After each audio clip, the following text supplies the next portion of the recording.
Could there be a place on Earth that could take you to another dimension? In 1997, a phone on an American radio show rang. The employee picked up the phone and got probably one of the most unusual calls in his career. A man on the other end of the line introduced himself as Mel Waters. He started a story about how he discovered a pretty unusual hole on the rural property he owned that was near Ellensburg, Washington. "I used a fishing line and a weight to measure it. According to my calculations, it's 80,000 feet deep," Mel claimed. "And some weird paranormal things have been going on here." He was talking about a black beam that could come out of the hole and shoot into the sky during certain day periods. He believed the hole had magical powers, like restoring life in animals and allegedly setting ice on fire. Yep, the ice in question didn't melt. It burned like coal. The call went public. Mel managed to convince many listeners his story was true. One geologist, named Jack Powell, was especially interested in the story he had heard on the radio. He found it somewhat curious, particularly because Mel claimed it was basically the bottomless pit. Jack was in geology for decades, and he was familiar with the fact that the deepest shaft goes a bit over 40,000 feet below the surface. Jack started to investigate that mysterious case, but no matter how hard he tried, he couldn't find the hole. Further investigation led to the fact that they later couldn't even find a person named Mel Waters that lived close to Ellensburg, Washington. After the phone call went public, the mysterious Mel even claimed some tried to pay him off to stop talking about the hole. This whole story became an urban legend. Later, many people claimed they found that hole and saw weird things happening there. They heard strange noises coming out of the hole. Others saw lights and unusual creatures coming out of the hole, and some believe the hole goes all the way down to the center of our planet, whereas others go so far to think it's a secret portal to another dimension. A few people think Mels Hole is a spot where space and time are warped. People or objects that enter it never come back, and no one sees them ever again. Of course, those are all just different theories. After all, no one still knows if Mels Hole even exists or not. That deepest hole in the world we've mentioned before, the one that actually exists, is called Kola Super Deep Borehole, and it's human-made. It's covered and welded shut, and it sits among the abandoned ruins of one project site. It took people who made it around 20 years to reach that many miles under the surface. What stopped them at such depths are 2.7 billion-year-old rocks. They were at temperatures of about 356 degrees Fahrenheit, which was almost twice as hot as the team thought it would be. A hole this deep may seem like something from horror movies, but here's something that will comfort you. It's just 9 inches in diameter.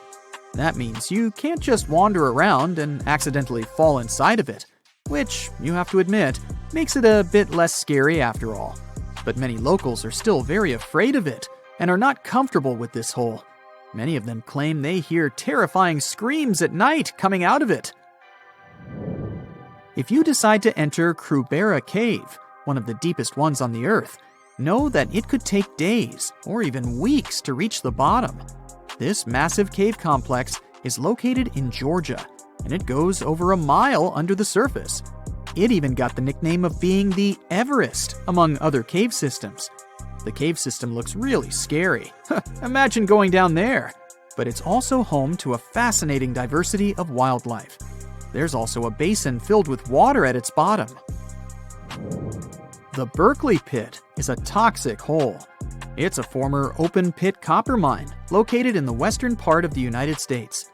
The hole is a mile long and half a mile wide. It's 1,780 feet deep, which is taller than the Empire State Building, and nearly half of it is filled with heavily acidic water. It has a similar level of acidity to gastric acid or lemon juice. This pit is full of dangerous chemicals and heavy metals. The water at the surface is red because of all those heavy metals that float around, like breadcrumbs in this poisonous soup.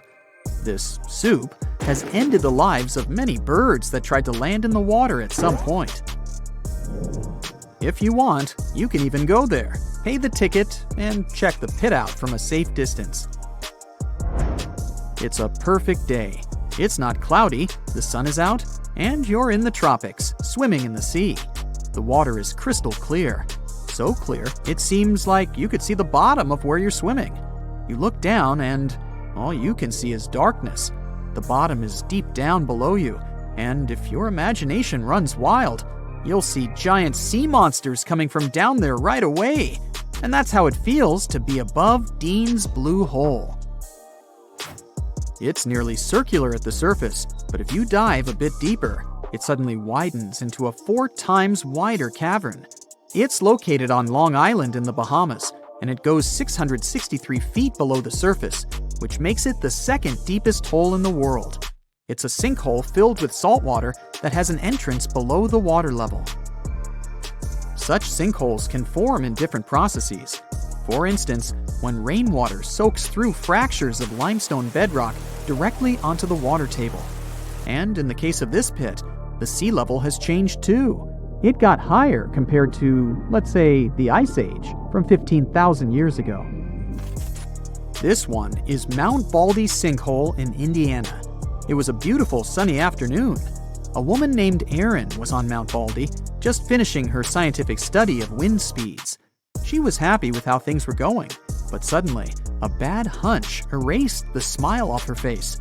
She turned around and saw a man in his swim trunks. He was desperately clawing at the sand. "He's right here!" he yelled, while his wife was near him, panicking and in shock. Their 6-year-old son had disappeared, simply vanished down a hole. Erin didn't see any sign of an opening. She saw no upturned sand, which you'd expect to see if a person had just dug a hole. More and more people were coming to help, and someone called 911. She couldn't believe that something like that could happen. She thought their son was just hiding somewhere around, waiting to jump out and surprise them. So she went home. But later, she saw it on the news. The rescue team had managed to save their son. They found him 11 feet under the surface of a dune, and it was a complete shock for her. We're in such an advanced era when the robotic arms of spaceships scoop sand on Mars and then tell us its chemistry. And here, you can take a simple walk to the beach and still end up surprised by such geologic mysteries, like a hole that appears out of nowhere. Ice Cube Neutrino Observatory looks like a hole you'd see in some scary science fiction movies. This Antarctic research station is located at the South Pole and 3 times as large as the world's tallest building. This enormous hole made of metal and ice is frozen and isolated, and it reaches depths of around 8,200 feet. Scientists hope to use it to understand neutrino particles better, and through that, learn more about dark matter. It's the mysterious substance that makes up almost 30% of the universe. No one can see it directly, but scientists assume it's there. They believe it affects the movements of stars and galaxies. So, you decide to give a ball a good kick across the floor. It goes flying. But here's the cool part. For those few seconds it's soaring through the air, you're not just witnessing the usual 3 dimension of height, width, and depth. But there's another dimension in play. Time. Now, I know what you're thinking. How on earth can we see time? Well, we can't exactly see time itself, but we can observe its effects. And what better way to do that than by watching the ball's movements? As it travels through space, we get a glimpse of that progression of time. It's like a sneak peek into the 4th dimension. But when we dive into discussions about space-time, we often throw in an extra dimension, the 5th one. Think of it as a micro-dimension, not as obvious as the other 4. You won't spot it just by kicking a ball around. In the epic movie Interstellar, there's this whole thing about these 5th dimension beings secretly helping out the main characters. These beings are from another realm or something, and they hook them up with a sweet spaceship and a super convenient wormhole for intergalactic travel. At the end of the film, they go through a black hole and end up in this crazy library of infinite knowledge. And those mysterious beings are actually McConaughey himself. Before we get too deep, let's start with the building blocks of everything in this universe. Point. Yep, that tiny little dot holds the key to it all. Let's label it as 0 dimension. Dimension number 1 is just a line, a super skinny line stretching from point A to point B, like a tightrope walker defying gravity. It's like a ghostly concept that we can understand, but in reality, our world is all about things we can touch and see. Even the tiniest stuff around us has some length and width, unlike this elusive line. Dimension number 2 is a plane. When you take a line and give it some width, you got yourself a plane. It's like a flat surface that you can view head-on. Think floors, ceilings, tabletops, TV screens, and movie screens. As easy as it is to imagine a plane, it just can't quite exist in our reality. Yep, even sheets of paper have some depth to them. However, you've seen the second dimension if you've ever watched any pre-internet cartoon. Typically, all the vintage cartoons out there are two-dimensional. Now, welcome dimension number 3, which is space. It's the one we call our own. When you add a little something to a line, it magically transforms into a plane. And guess what? When you blow it up from a different angle, that plane becomes an object in our super cool world. We're all about length, width, and depth here. They're totally our jam. Time is dimension number 4. Close your eyes and imagine yourself right now, in this very moment. Now picture yourself 2 minutes ago. Or how about 2 days ago? Wait, let's take it up a notch. 2 years ago. And what about 2 centuries ago? Now here's where things get funky. Imagine all these versions of yourself from different points in time, connected along a timeline. It's like you're physically linked to each of these variations of yourself. It may sound complicated, but in reality, the jump from the 3rd dimension to the 4th dimension is just like the previous jumps we've made. Imagine you're looking at a line. If you change your perspective a bit, that line becomes a whole plane. It's like a revelation that the super skinny line you saw before was just one part of a bigger physical object, its length to be exact. Now let's take it a step further. When you shift your gaze from the plane to an everyday object or even a person, that plane becomes like a frozen snapshot of that thing. It's just one side of it without any depth or perspective. But if you physically turn around and look at that single face, you're entering dimension 3. If you repeat this process once again, you'll find yourself in dimension 4. Now you're not just looking at an object from its 3 special dimensions, but you're seeing it as one face of a timeline. It's like realizing that any object we know is just one part of a whole timeline. If you could step outside of time and zip across that timeline, you'd witness all the different versions of that object, its past, present, and future. Like flipping through a crazy flipbook. It's like having all those individual frames strung together forever in both directions. And what about dimension number 5? This is where we find McConaughey in that bookcase scene. Get ready to leave the 4th dimension behind and dive into a world of endless possibilities. You see, those physical manifestations we witness are just one side of the story. They represent the realm of possibility. Now imagine a timeline as a bunch of possibilities stemming from a single moment. Let's use your birth as an example. Each moment in your life is like a face on a never-ending you from the 4th dimension's perspective. Now picture this timeline as just one face on a crazy object made up of countless other timelines. Each line represents all the different moments and faces that could have happened after your birth. It's like the 5th dimension's view of you.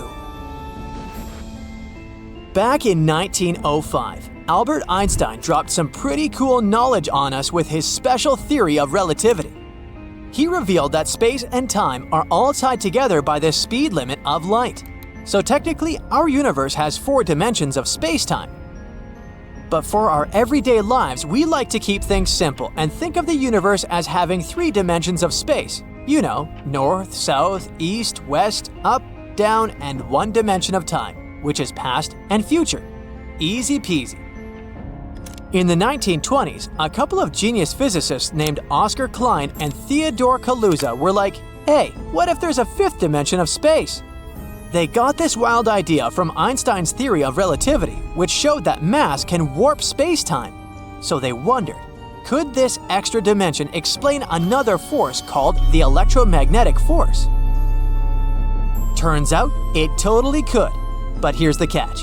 The electromagnetic force is way stronger than gravity, like 1,040 times stronger. So for this extra dimension to work its magic, it had to be super tiny. We're talking smaller than an atom, like microscopic small, so small that we wouldn't even notice it. Picture a particle, like an electron, zipping through space and doing loop-de-loops around this fifth dimension, like a little hamster on a wheel.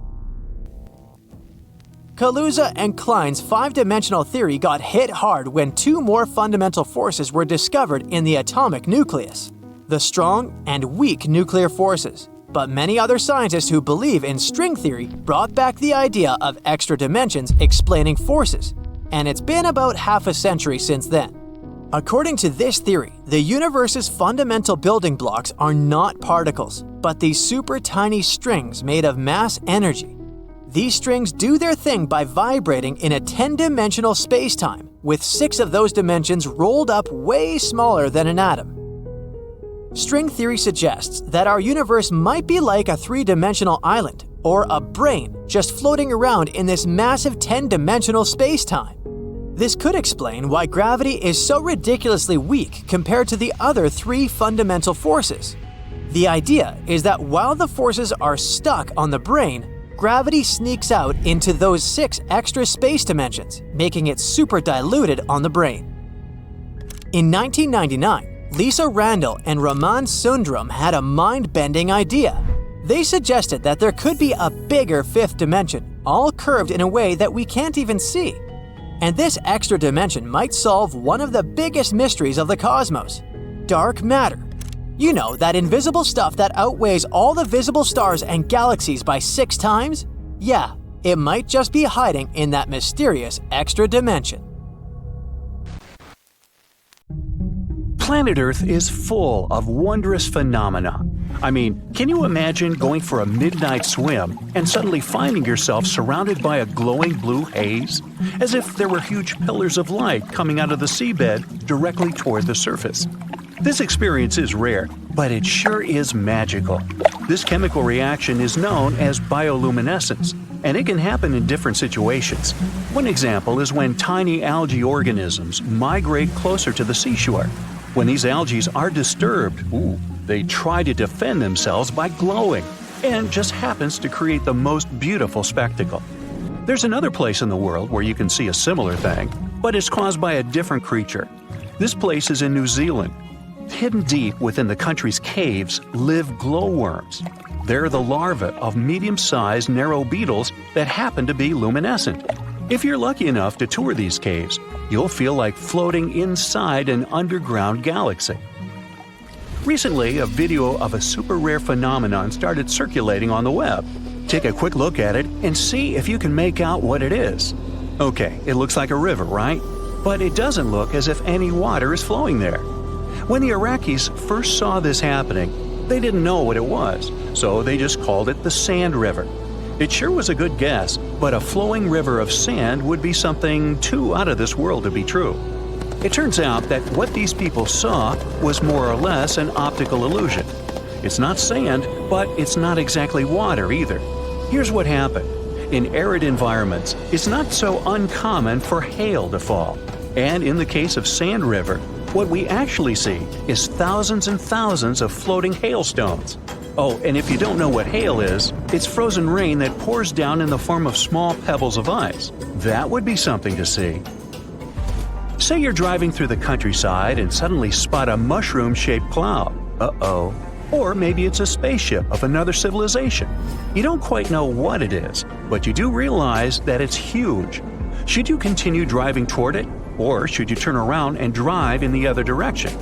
Well, you should know that a cloud like this indicates a huge thunderstorm is happening inside. And not just a storm, but a mesocyclone. A mesocyclone is a rotating updraft that can span several miles. It's usually accompanied by torrential rains and strong winds. So, if I were you, I'd turn that car around and head in the opposite direction. You know Thor? I guess he might live inside this next natural phenomenon. Sometimes, when a volcano erupts, this process can be accompanied by huge thunderbolts. Scientists often refer to it as volcanic lightning. They're still debating why this thing occurs.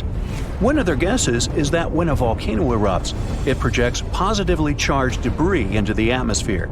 These charges then react with the already present negative charges, which can produce a bolt of lightning. Cool, huh? The first time anyone witnessed something like this was during the eruption of Mount Vesuvius in 79 CE. Nah, it wasn't me. But here I am wondering, were there or were there not any sightings of Thor? Hey, sometimes when I work out too much, I get Thor. Now, all the way down in Senegal, Africa, we'll witness another unbelievable sight. Some 18 miles north of Dakar, the country's capital, there is a unique lake. Arriving there, you might imagine you're walking out of a spaceship and stepping on an unknown planet. After all, have you ever seen real-life pink water before? Lake Retba, or Lac Rose, as the locals call it, has become internationally famous for being vivid pink. And yes, you can swim there if you'd like to. But you should know that the water there is extremely salty. Lake Retba is known to be one of the world's saltiest lakes, with a saline level of over 40%. And in case you're wondering why the water is pink, I assure you this has nothing to do with otherworldly factors. It's actually due to high levels of salt. The algae, Dunaliella salina, is responsible for the pink hue. These algae produce the red pigment that absorbs sunlight, giving the lake its striking pink color. But if you'd like to see the lake at its brightest, you should go there during the dry season, between November and June. During other months, rainwater dilutes the pigment, and the color of the lake becomes less distinct.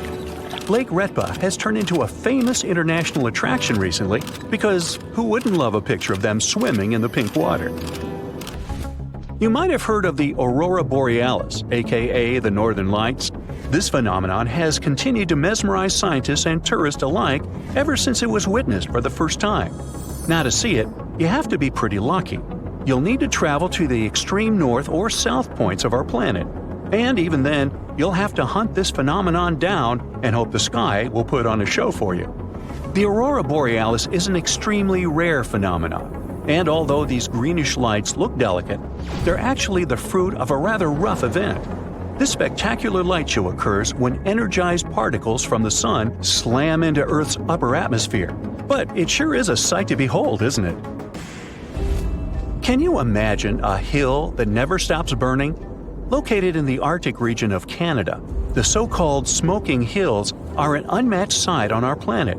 And here, things get a little science fiction-y, since some of the minerals found in these hills have only been discovered outside Earth, on the surface of Mars. The ground of the Smoking Hills has been releasing smoke for at least a couple hundred years, non-stop.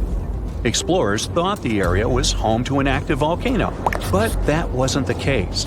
As science explains, the soil in the area is formed by sulfur and coal, and when these elements get in contact with oxygen, they spontaneously ignite, releasing constant smoke. I just want to warn you, don't get any touristy ideas. The environment is extremely hostile to people.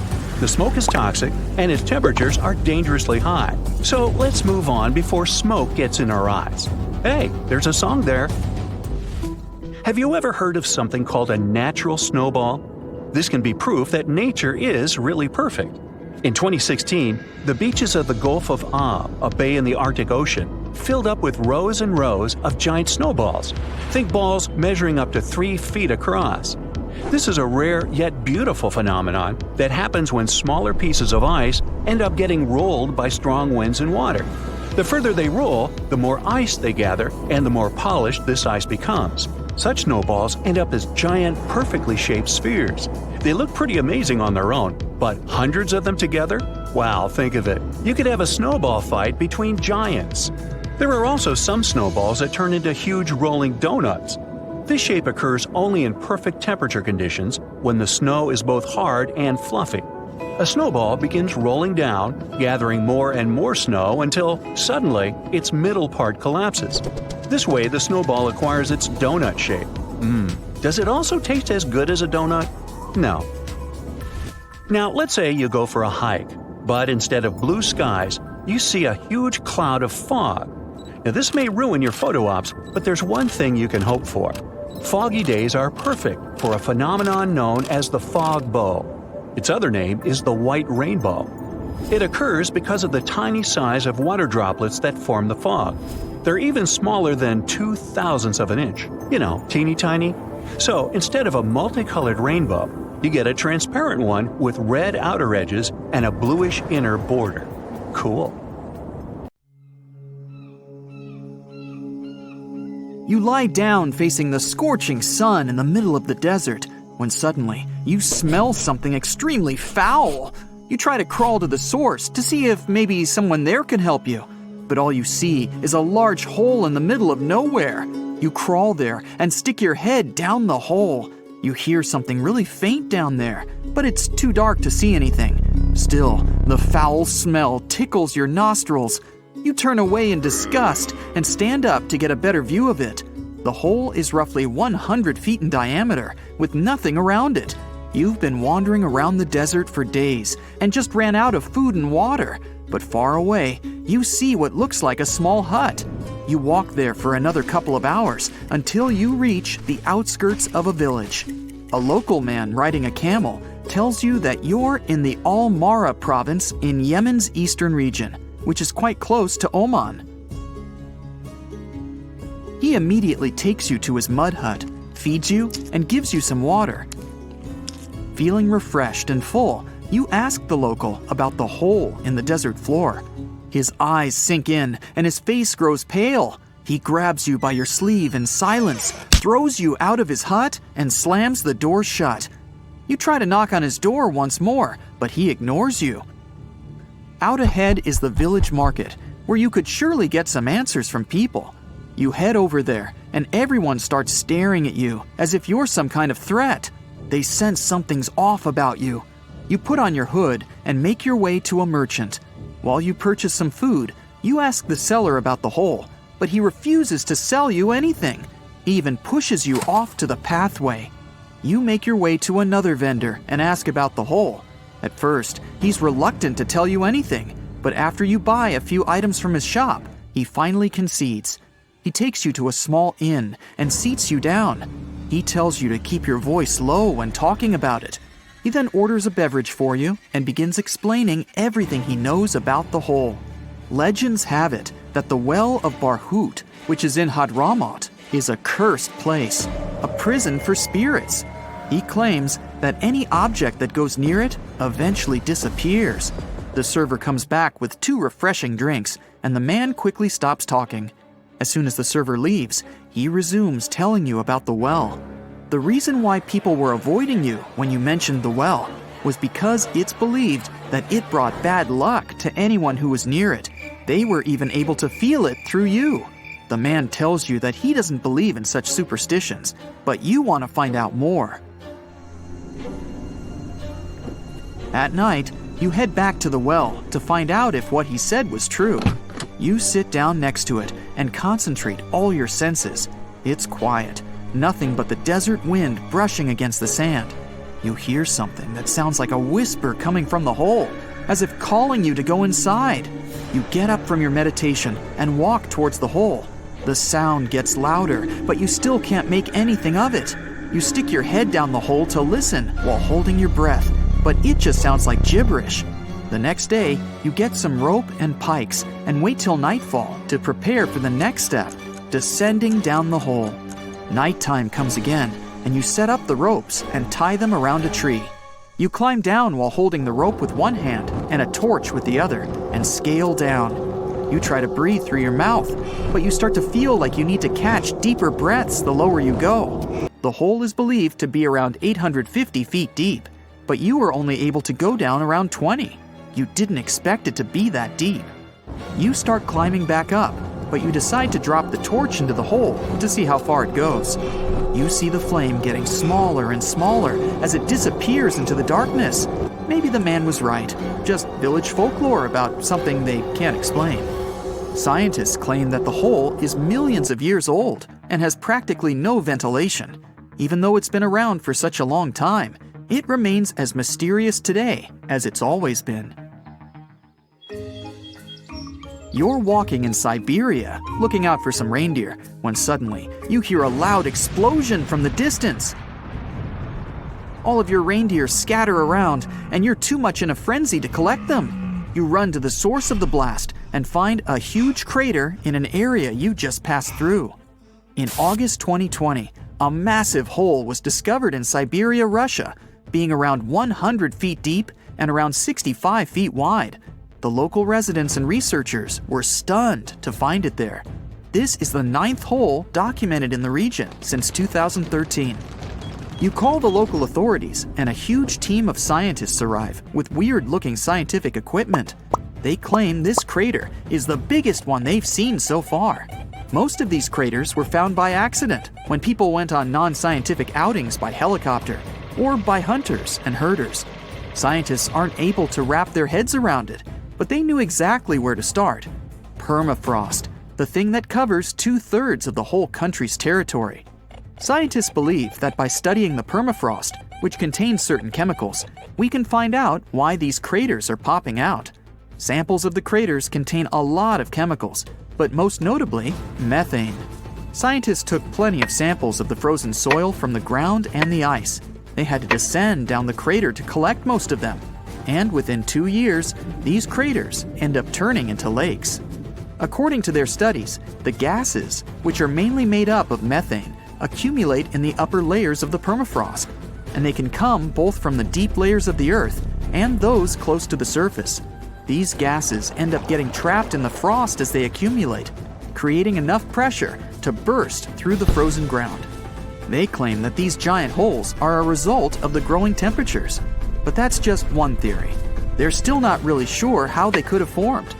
But because most of these craters form in remote areas of the Arctic and take years to shape, no one really talks about them. You're fast asleep in the city of Fukuoka, Japan. At around 5 a.m., you hear a loud explosion and feel the ground shake. Japan is prone to earthquakes and tsunamis, so you're prepared for the worst. But the ground isn't rumbling and the building isn't shaking anymore. You check the power, and nothing. The whole apartment and neighborhood is completely dark. You look far out from the balcony and see a huge hole in the middle of a 5-lane road. You leave the building and join the crowd gathering outside. The hole is about 65 feet deep, and it swallowed everything around it. The traffic lights, sidewalks, and a bus stop are all gone.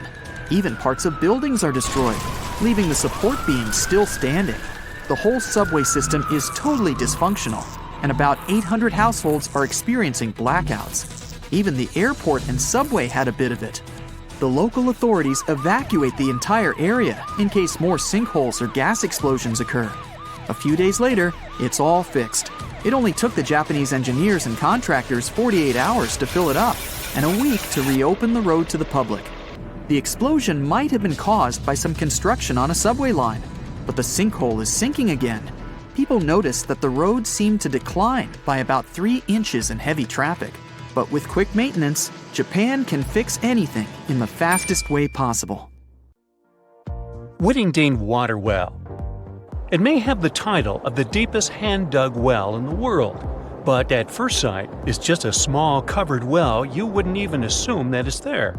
It's located somewhere close to Brighton and Hove, England. Despite its inconspicuous appearance, it's as deep as the Empire State Building is tall, 1,280 feet straight down into the dark, wet ground.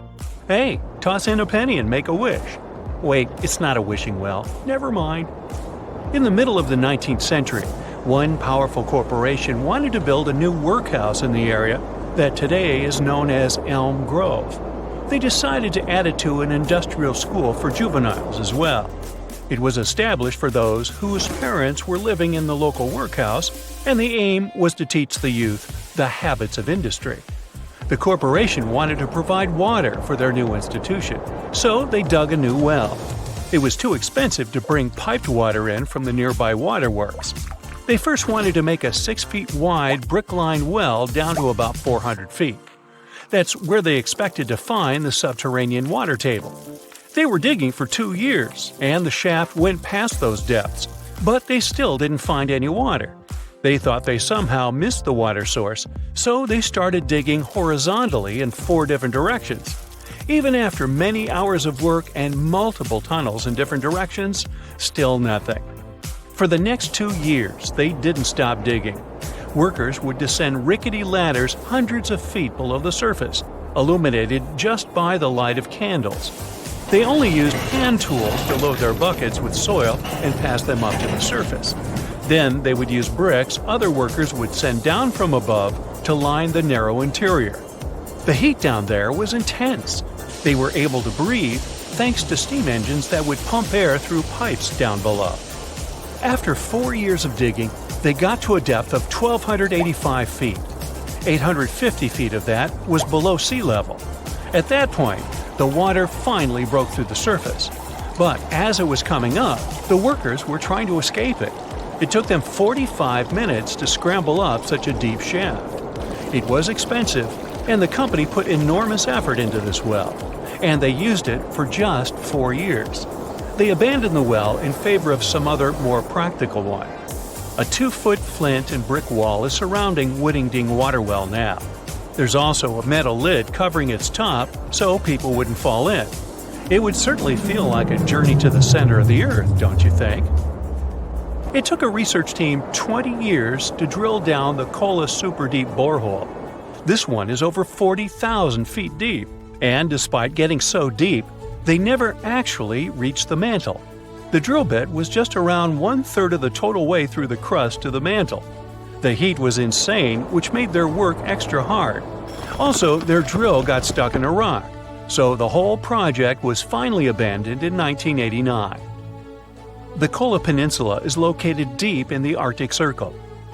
Forests, lakes, snow, and mysterious mists kind of turn this area into a scene from a fairy tale. But in the middle of one crumbling building there, you can see a heavy, rusty metal cap. It's embedded in the concrete floor, as well as secured by a thick, rusty ring of metal bolts. And that's the deepest artificial point on our planet. Bingham Canyon Mine, near Salt Lake City, Utah, is a cool one too. More people know it as the Kennecott Copper Mine.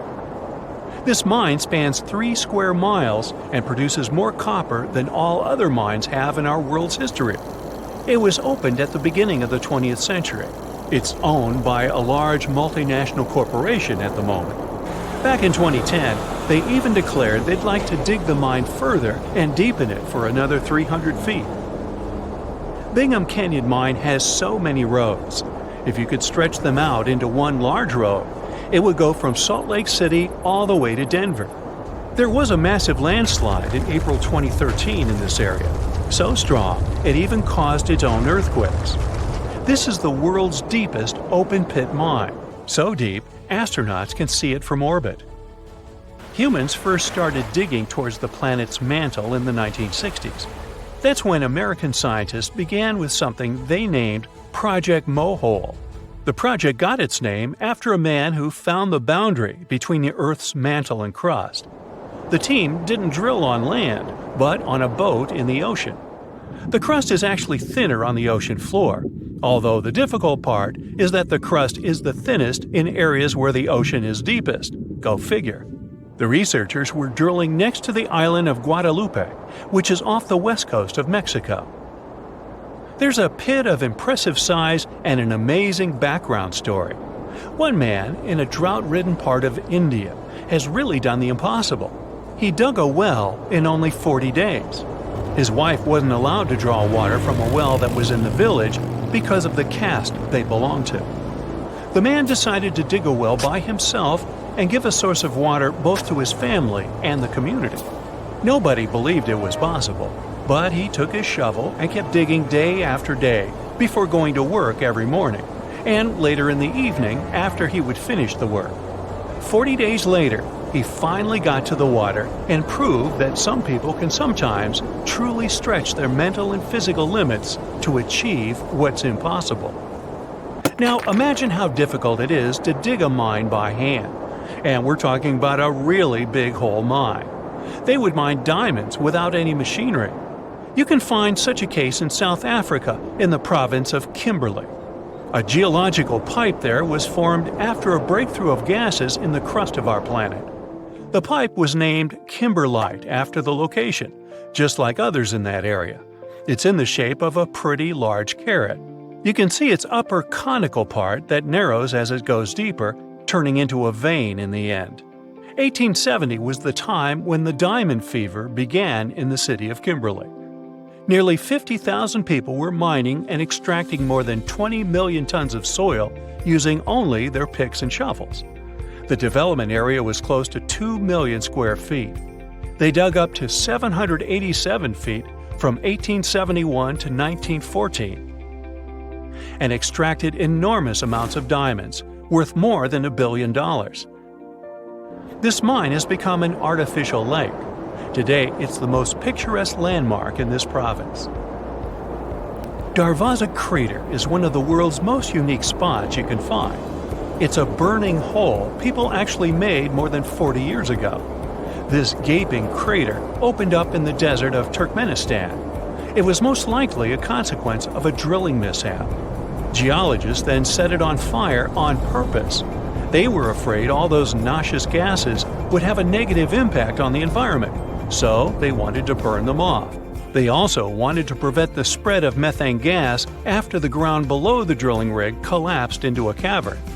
So now we have a 98-foot deep hole. They thought the crater would burn for only a week.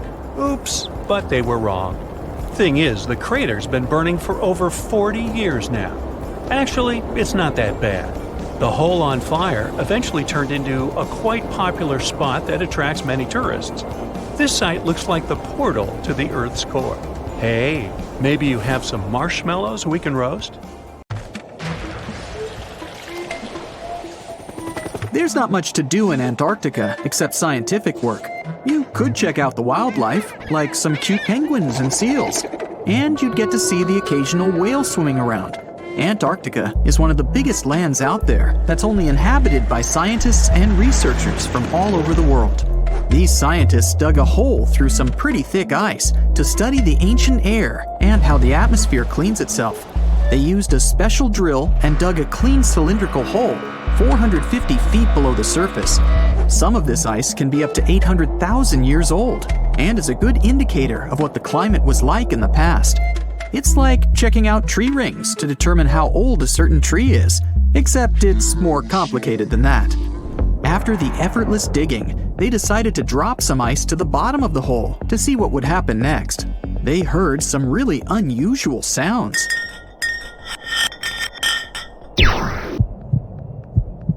It felt like being on a spaceship traveling through a bunch of obstacles with many rocks smashing into each other. The pitches changed over the quick descent of the block of ice, ranging from high pitch and ending with a low heartbeat-like sound. The scientists were puzzled when they first heard this and dropped some more ice, only to find out that the same type of sounds were being produced, just in different variations. They couldn't tell what was down there and, more importantly, why these kinds of sounds were produced. Antarctica boasts quite a few volcanoes, many of which are under super thick sheets of ice. Scientists discovered 91 volcanoes and claimed there could be more, potentially making it the most extensive volcanic region in the world. While they were doing regular scientific research, they came across many unmistakable large cone-shaped figures underground. Some were as deep as 2 miles in the ice. Some of the peaks were over 3,000 feet tall and dozens of miles across. But on the surface, it's as plain as a sheet of paper. They may have dropped that block of ice inside an actual volcano that they were standing on, but it's unlikely. Even though the underground volcano presence was discovered by accident, there's a small chance they were actually standing on one where they had their workstation set up. It's more likely that they worked in an area where studying ancient climates is easier and less dangerous than other places. They collect ice samples and study them in a lab. It's like discovering a prehistoric insect embedded in amber millions of years ago when dinosaurs used to roam the land. But instead of little bugs, scientists study ancient dust, air bubbles, sea salts, volcanic ash, and anything else that may have come from the environment. They can practically tell how the climate was during that time. These ice samples might show that Antarctica's western ice sheet melted when the Earth's climate warmed up. If it did, then it's likely to happen again. That would mean sea levels rising, affecting coastal cities and small remote islands. But scientists aren't sure it's true, despite some evidence to back it up. The process of studying ice samples can take a week or even a year, depending on what they find. They crush or melt the sample bit by bit. And like those tree rings, the deeper the layer, the further we go back in time. In order to study ancient bubbles trapped in ice, researchers have to crush the samples under a vacuum hood to keep the air out while extracting the air and putting it in vials. There are various instruments and devices to study the ice samples, but because it's so sensitive to damage, each measurement must be in a clean room setting so that nothing gets compromised. The scientists have to wear proper bodysuits and many layers of gloves and constantly get ventilated.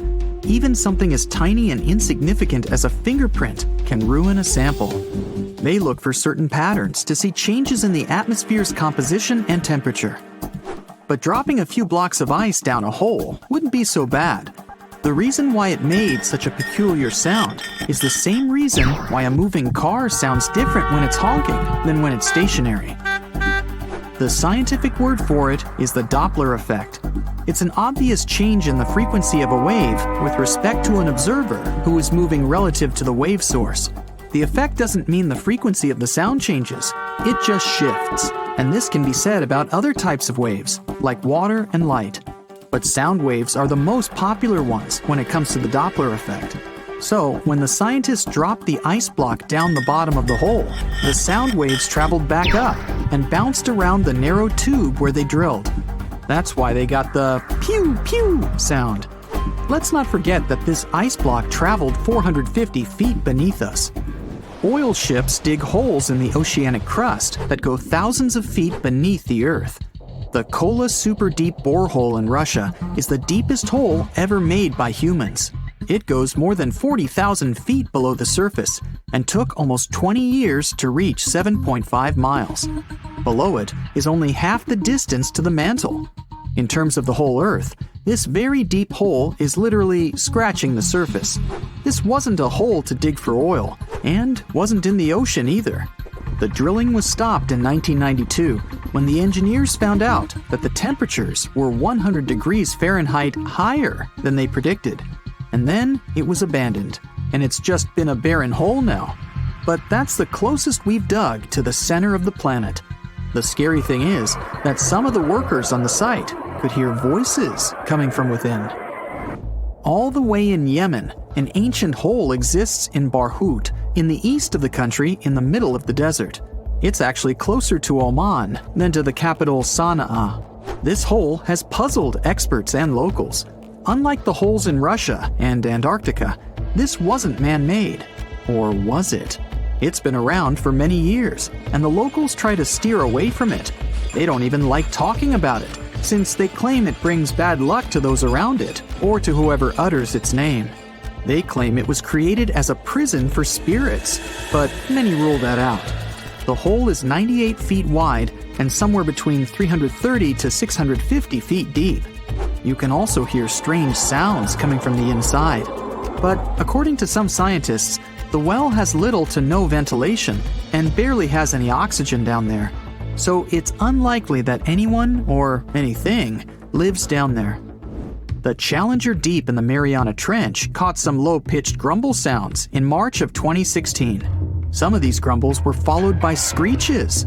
They caught these sounds in a span of weeks, using a titanium-encased microphone so that the immense pressure of the lowest point on Earth wouldn't crush it. They had to lower it slowly as well, since it's 1,000 times the atmospheric pressure at sea level.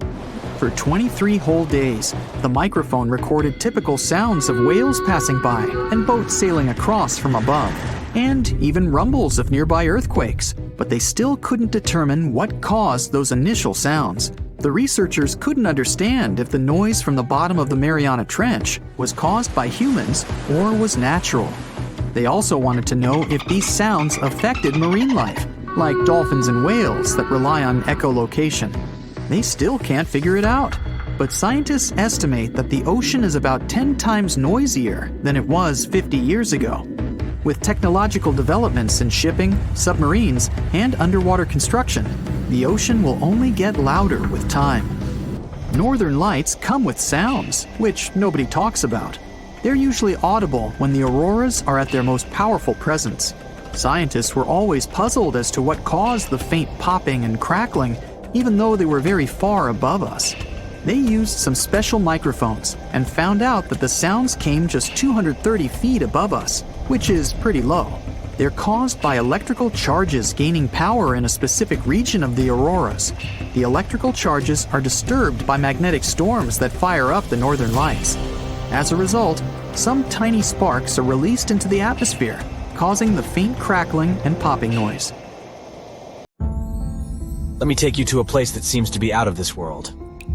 Life inside this cave has been isolated from the outside world for about 5.5 million years, and it does show. See for yourself. Due to such a long isolation, the conditions inside the Mville Cave are like nowhere else on our planet. A unique ecosystem is flourishing there, even though there is a severe lack of sunlight inside the cave, and the air is toxic.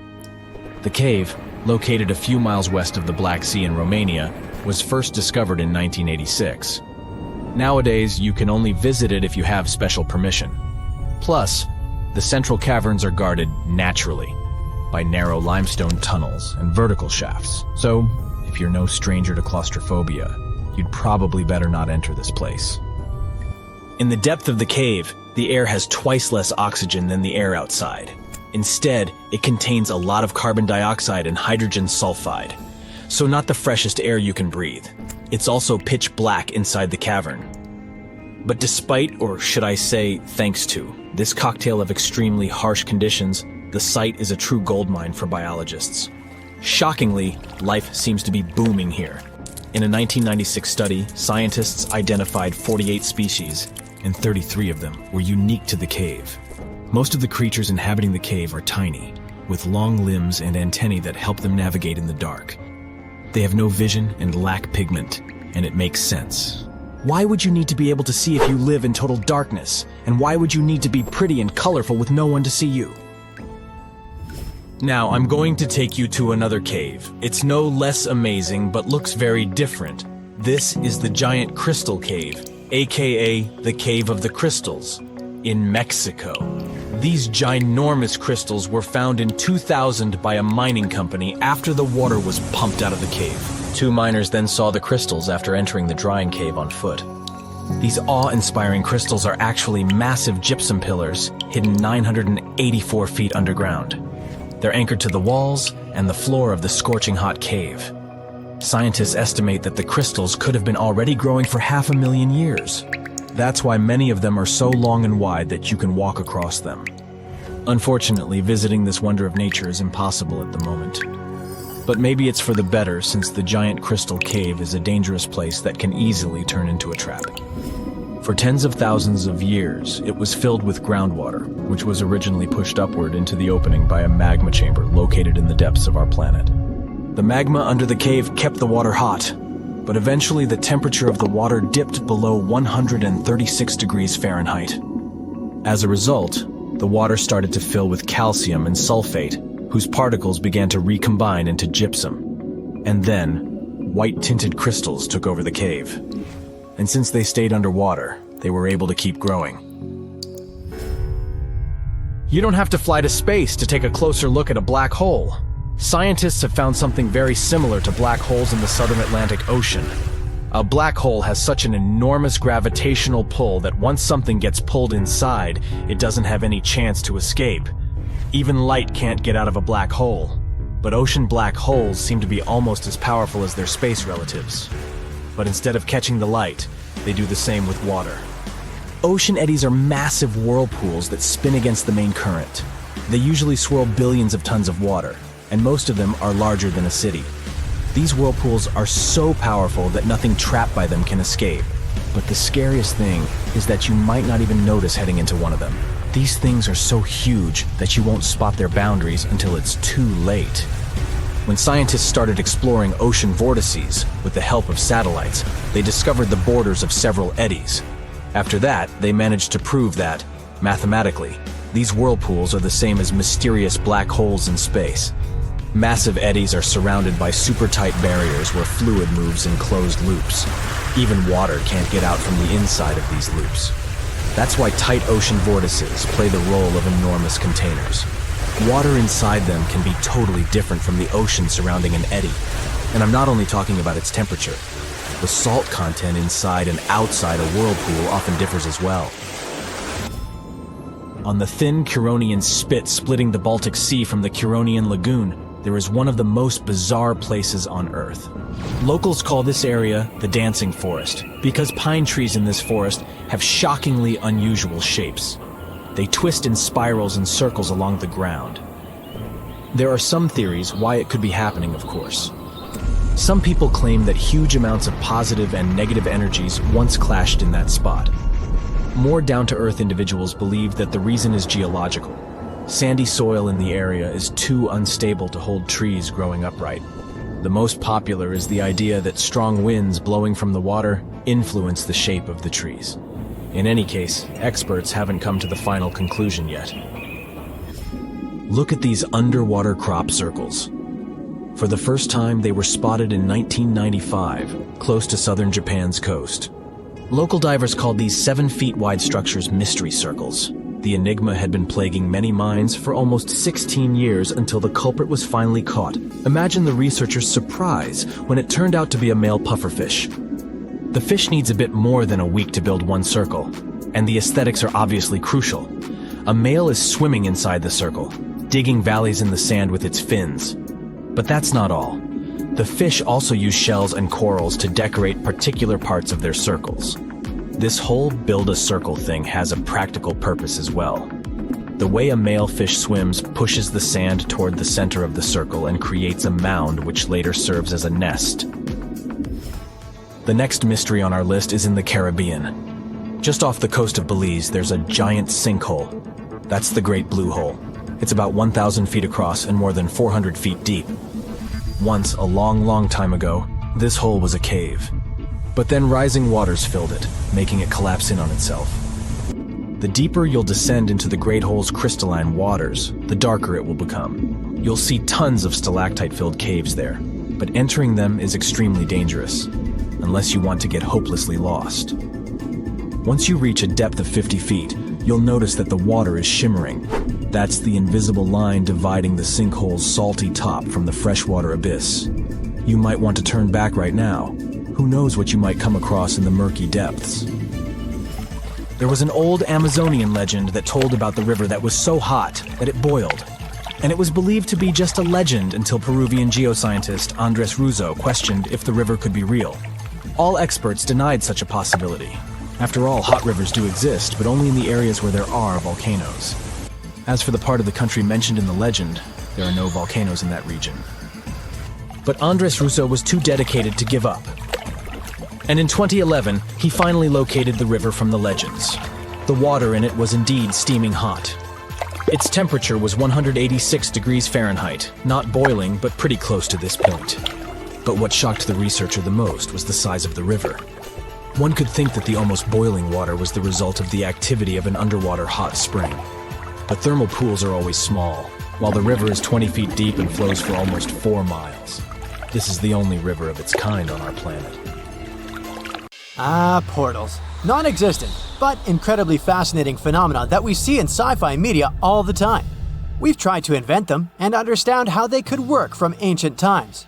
But what if portals were more than just a fantasy? What if they were real and could actually be created and controlled? What if we could manipulate the very fabric of space and time itself? If you think about it, this idea raises a lot of paradoxical questions. For example, what happens if we try to carry the portal through itself? Or what if we squeeze and put 2 interconnected portals on top of each other? Well, actually, there are no right answers to these questions. Since portals don't actually exist, we don't know how physics works in them. But we can try to imagine what would have happened and answer these questions from the logical point of view. So let's give it a try. Our first mind-boggling question is, what would happen if we took two interconnected portals, like in the Portal game, and passed one of them through the other? Starting with the hard one, huh? Alright, so we have two portals, the orange one and the blue one. Everything that gets into the orange portal flies out of the blue one, and vice versa. They're interconnected. If that's the case, then logically, if the blue portal passes through the orange portal, it has to go out of itself. But is it even possible? And what kind of chaos will something like this create? Theoretically, this is possible, but it will be very strange. Since the portals are interconnected, no matter how we turn and move them, the object going through them will always have the same position relative to them. In other words, if we kick the ball into the bottom of the blue portal, it will fly out from the bottom of the orange portal, and so on. Let's note where the top and bottom parts of our portals are so that we don't get too confused. So, what if we try to pass the top of the blue portal through the bottom of the orange one? Then the blue portal will come out of the bottom of itself. It's weird, but that's what should happen logically. And if we keep pushing it further, then the portal will crash into itself, and we won't be able to keep going. But if we try to pass the top of one portal through the top of the other, well, prepare for the complete nonsense. The blue portal will start to come out of itself closer to its top. This protruding part falls back into the orange portal, and the blue portal comes out of its protruding part again. In other words, now we have a portal going out of itself, going out of itself. It's quite difficult to understand and keep track of this. In general, if we want to fully pass the blue portal through the orange one, the very end of the blue portal has to finish coming out of itself, as it simultaneously disappears into the orange portal. But this is impossible unless the portal is infinitely thin. Otherwise, it'll get stuck, or squeezed, or something like that. So even though it's very weird and crazy, this is theoretically possible. The universe is full of surprises, huh? But let's relax our brains a little and move on to the simpler question. What happens if we open the portal in midair, for example, while falling, or underwater? In that case, would the water flow out of the portal to our room? Let's start with a midair one. Imagine that you're falling in the sky and create a portal right in front of you. It leads to your room, and the exit portal is horizontal. What happens then? In this case, you'll fall into the portal at your usual speed, and even after entering your room, you'll fly forward a little by inertia, but after the teleportation, the forces of gravity will immediately affect you. Because of this, you'll begin to fall to the floor as if in an arc. Eventually, you'll just fall face down on the floor. Not the best outcome, but still better than whatever option you had before. Now, to the underwater example. If you opened a portal under the water would definitely flow out on you. It would press down on the portal with all its weight and would flow until it filled all possible space, or until the entire ocean would dry up. This would have a huge impact on the fish. If you opened a portal to the depths of the ocean, where the pressure is huge, and the water would start pouring into a place where the pressure and temperature are completely different, almost all the local marine life could say bye-bye. In other words, if one day we have portals, please don't do it. Now, get your brain in gear for another paradoxical question. What if portals could be stacked, with one leading to another, and so on, creating a chain of connected spaces? Would that be an infinite loop? A never-ending cycle of teleportation? Sounds like a sci-fi dream come true. But is it really that simple? Unfortunately, the answer is no. What happens in this case depends very much on the portals themselves and where they lead. For example, if one portal connected to a space with low gravity and another to a space with high gravity, imagine what that would do to your body. Actually, it's better not to imagine. But that's not all. If we do somehow create a chain of portals, it will lead to great instability or even collapse of these spaces. In short, the consequences will be unpredictable.